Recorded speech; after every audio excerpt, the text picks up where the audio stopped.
waaku salaama qadar hooseeta xaaladda ka waran maxaa haysaa waxaa waaye waa daalnaa alxamdulilah waa nabad imid haddaan soo kacay maasha allah horta go-aan fiicanaa qaadatay markii waxaasoo dhan laga soo tago maalinka aygu dhahday shaadiyoy bil ramadaan waaye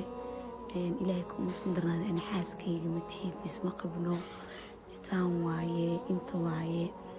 oo wax walba oo aa ku hadlaysay just adiga wax walba waa iskaga hadlaysay laakiin ani meelaa ku qoranahay ma fahanti qofka markuu ku jecel yahayna oo dan iyo waxaas kaa leeyahayna waxyaabaha qaar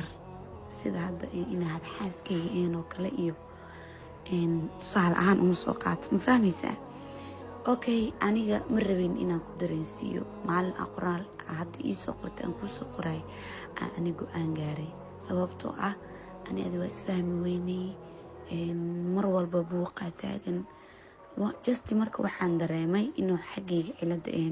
cilada xaggaaga tahay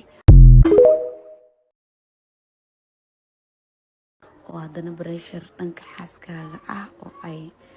ani xaggayga ay kuga saartay okay ani adiga waa isla joognay bil kaamil miyaa 20 beri isla joognay